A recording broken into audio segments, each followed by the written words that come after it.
xukunkii aad ku xukunto ayaa lagu xukumi doonaa qiyaasta aad qiyaastana waa lagu qiyaasi doonaa weligaa si qaldan dadka u qiyaasin maanta waxaan isla fiirinaynaa oo aan kala xukumaynaa wiilasha Soomaaliyeed iyo gabdhaha Soomaaliyeed qaasatan gabdhaha guursada dadka ajaanibta dadka aan Soomaalida ahayn gabdhaha guursada haddaba ma gabdhaha saxsan mise waa xasasan wiilasha oo gabdhuhu qaldan yihiin cadaymaha markaan in hor keeno kadib ayaan xukunka rideynaa haddii xukunkan aad u aragtid midaan xaqiiqo ahayn waad ka soo hadli kartaa sidaas oo kale haddii aad u aragtid xukunkan mid xaq ah sidaas oo kale tana waxa xaq ah waxa la siiyaa thumbs up like baa la siiyaa sidaas oo kale YouTube channelkayga please subscribe sar taas waa codsi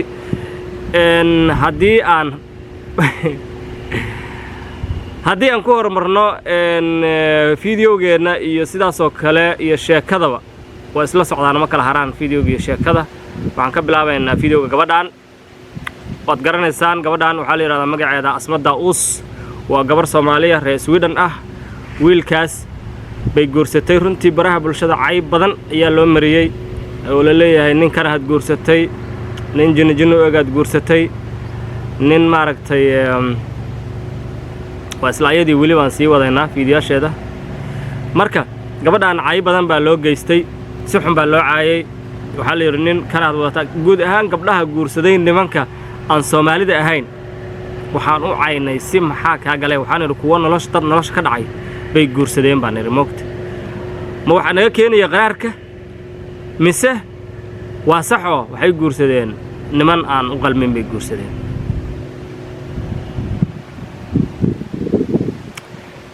gabadhan ayadana waa gabar kale oo Soomaaliyeed waa gabadhaas tanuna waa gabar kamida gabdhaha Soomaaliyeed waxa la yaabantiin hadda waxa isleedin gabadhan waaba reer galbeedees tan European caadi way noqotay American caadi laakiin saana marmar bay tahay oo saana u labistaa marmar ayadii ilmaheeda marmarna sida tan soo socota ayay u labisataa ayadii ilmaheeda ninkeeda bal fiir waa kana maxaad qaban kartaa waxba kama qaban kartid marka marna waa kana la jifiyaana banaan la joojiyana banaan anagu marka hadda waxaan gaaraynaa marka faahfaahinta waxaan daawanay laba fiidiyow laba gabdhood oo nimankoodii ku faraxsan la damaashaadaya say rabaan ula socda baan soo daawan haddaba gabdhahan haddaan taariikhdooda inka dabageeyo si aad u fahantaan dhammaantood waxaa soo foodgooyey ama soo guursaday markii ugu horreysay wiil Soomaaliyeed miyaad yaabanta may ha yaabin wiil Soomaaliyeed soo guursaday oo ay ilmo u soo dhaleen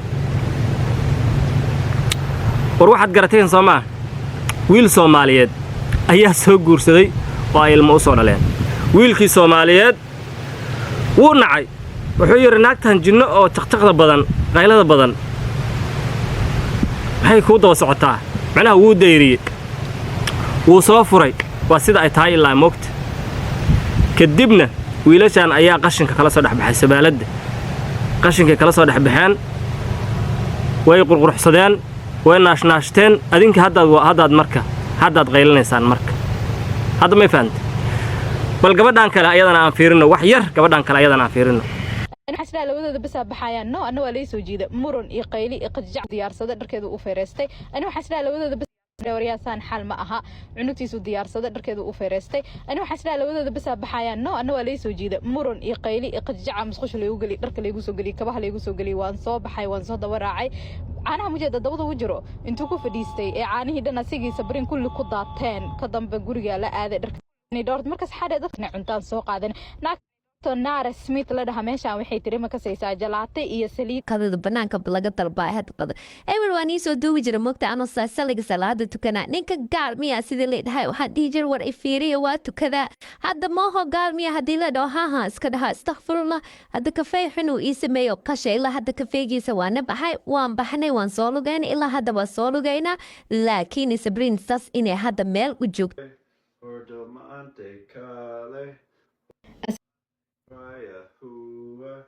Horto cale, horto mante cale, horta diku hesa, anawa I hesa, huaya hua, horto cale, huaya hua. aad waxaan u malaynayaa inaad indhaha ku nuursateen gabdhahan Soomaaliyeed ee nimankoodii ay u adeegayaan ilmihii ay la wadaan inkastoo dhammaan nimankaas ay yihiin arrin kala duwan qaarkood Turkiga ay u egyihiin qaarkood ay wax kale u egyihiin kuwa ay Swedish yihiin maaragtay haddana gabdhaha Soomaaliyeed eed kuma leh inay guursadeen nimankaas maxaa yeelay waa gabdho la soo deyriyay gabdhahan dhammaantood waxa soo guursaday wiilal Soomaaliyeed ayaga soo furay kuwan kaliya ma boqolaal waxa jira wiilal Soomaaliyeed markii koobaad guursaday balse sharaftoodii ku ciyaaray haleeyay ay isaga carareen waxaad ogaataan oo kale gabar kasta oo guursato umada kaleeto waxa sabab ah nin Soomaaliyeed baa sabab ah nin Soomaaliyeed ayaa sabab ah sabab hadda ma fahant wiil Soomaaliyeed ayaa sabab ah gabadhu inay guursato qof kaleeto warada ma fahanteen marka gabdhuhu boqolkiiba boqol ana xukunkayga waxaan leeyahay gabdhuhu way saxsan yihiin gabdhuhu waa dad la dulmay gabdhuhu waxay isu dhiibeen wiilal Soomaali ah balse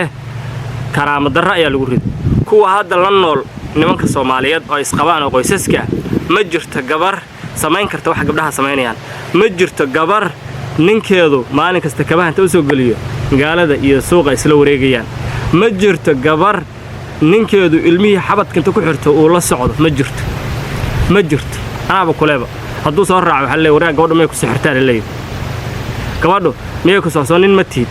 dalay anaga magaalan joognaa Soomaaliya maalin kasta feero Soomaaliyeed qaba maalin kasta aroosaan ka qayb galnaa laakiin ma aragno qoys wada socda ma jirto labadii shukaansanaysa waa arkaysaa laba gaari ku wada jirto oo wadada shukaans ka dhaxay laakiin kuwa isqabo ilmahoodii wada socda aniga ma arkin adiguna maada arkin laakiin waa taqaanaa aniguna waa naqaanaa okay marka gabdhahan inta nimankooda u sameynaya hadda wiilkaas waa arkaysa mid wuxuu la wareegayaa islaantiisii asaga iyo ilmihiisii magaalada dhexdeeda gabadha iyadoo faraxsan adiga gabadhan waxay rabto ma u sameyn kartaa fiir adiga gabadhan markaa guursanaysay umaada guursan inaa bedeshid umaada guursan dhibaatada jirta waxay tahay dadka waxay isleeyihiin ama waxay ka fakarayaan qofka markay guursadaan kadib sheeko waxa la soo baxayaan qofka inay bedelaan adiga gabadhan umaada guursan inaa bedeshid waxa u guursatay inay ilmo ku dhasho Soomaaliga hadda ma fahanti inay ilmo ku dhasho aad guursatay marka miyaad ku wadi kartaa siday rabto gabadhu saanay rabtaa saan magaalada loo soo wareejiyay rabtaa waxay rabtaa sidaan inay soo damaashaado waxay rabtaa la jifiyaano banaan ayada sida aqligeedu aan lagu wado aduguna waxaa rabtaa si kaleeto marka gabdhaha Soomaaliyeed ciidamadiina walaalayaal ma haysano waxa sameynaysaana waa wax raggu ay mas'uul ka yihiin ragga ayaa mas'uul ka ah ragga ayaa wax qarribay raalli ahaada 14% raalli ahaada waxaan leenahay ciidamadiina ma haysano horay u socda waad naga saxantiin duleystay tiri gabadhan ogahay duleystay waxa sidaan idin galay waa duleystay weeye duleystaa soo marteen ragga Soomaaliyeed dhammaantood waxay u badan yihiin duleystayaal waxaan rajaynaynaa inay jeelka hadda joogo oo yaryarka ay ku imaan doona aysan duleysta noqon aysan ku sababin gabdhuhu inay maaragtay umada kale raacaan war haddii videogan idin soo gaaray please subscribe isar YouTube channel-kayga oo ku soo biir inta video lamida ku kulmi doona sidaas iyo nabadgelyo